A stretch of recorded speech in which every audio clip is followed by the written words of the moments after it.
Welcome সবাইকে। আজকে আমি আপনাদের কাছে মাধ্যমিকের টেস্ট পেপারের একটি ভূগোলের পেজ নাম্বার 1007 এর একটি সেট আপনাদের কাছে সলভ করে দেখাবো, তাই ভিডিওটা শুরু করা যাক। মন্থকূপ সৃষ্টি হয়েছে যার ক্ষয়কার্যের ফলে, সেটি হবে নদীর। গ্র্যান্ড ব্যাংক হলো একটি মগ্নচড়া। জেট বিমান চলাচল করে বায়ুমণ্ডলের যে স্তরে, স্ট্রেটোস্ফিয়ারে। সমুদ্রপৃষ্ঠে বায়ুর গড় চাপ হলো 1013.2 মিলিবার। সমুদ্রে জলে ভাসমান বরফের স্তূপকে বলে হিমশৈল। যে যন্ত্রের সাহায্যে বায়ুর আর্দ্রতা মাপা হয় তা হলো হাইগ্রোমিটার। মরু অঞ্চলের শুষ্ক নদীখাতকে বলে ওয়াদি। ভারতের নবীনতম রাজ্য হলো তেলেঙ্গানা। একটি বিষাক্ত বর্জ্য পদার্থ হলো আর্সেনিক।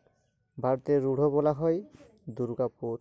জোয়ার বাজরা রাগিকে একসাথে বলা হয় মিলেট ফসল। ইসরোর সদর দপ্তর হলো বেঙ্গালুরু।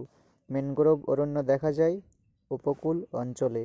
রেল ইঞ্জিন তৈরির কারখানা রয়েছে বারাণসীতে। এরপরে শুদ্ধ অশুদ্ধ। পাখির পায়ের মতো বদ্বীপ হলো নীল নদীতে দেখা যায়, এটা হলো অশুদ্ধ। মরু অঞ্চলে বায়ুর কাজ প্রধান, এটা হলো শুদ্ধ।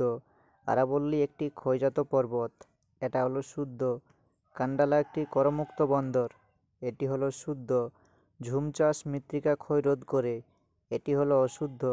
রাজস্থানে চলমান বালিয়াড়িকে ধ্রিয়ান বলে, এটা হলো অশুদ্ধ। এরপর শূন্যস্থান পূরণ। 1 নম্বর, ভারতের দীর্ঘতম জাতীয় সড়ক পথ হলো NH-44। 2, ভারতের সর্বাধিক জনঘনত্বপূর্ণ রাজ্য হলো উত্তরপ্রদেশ। বায়ুপ্রবাহের গতিবেগ নির্ণয় করা হয় যন্ত্রের সাহায্যে, উত্তর হবে অ্যানিমোমিটার যন্ত্রের সাহায্যে। পূর্ব ভারতের প্রধান বন্দর হলো বিশাখাপত্তনম। জলপ্রপাত গঠিত হয় নদীর গতিতে, উচ্চ গতিতে। কে ভারতের কমলা লেবুর শহর বলে, উত্তর হবে নাগপুর। এরপর স্তম্ভ মিলাও। গ্রাবরেখা থেকে হিমবাহ, মৌসুমী বায়ু থেকে সাময়িক বায়ু, বিজ্ঞাননগর থেকে বেঙ্গালুরু, ITCZ থেকে নিরক্ষীয় নিম্নচাপ অঞ্চল, দুর্গাপুর থেকে ভারতের রূঢ়, কটক থেকে ধান গবেষণা কেন্দ্র। এরপর এক কথায় উত্তর।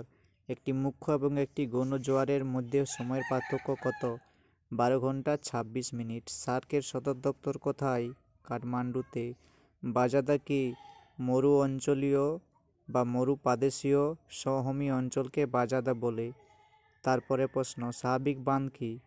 নদী গঠিত সামুদ্রিক যে বাঁধ বা নদী গঠিত প্রাকৃতিক যে বাঁধ তাকে বলা হয় স্বাভাবিক বাঁধ।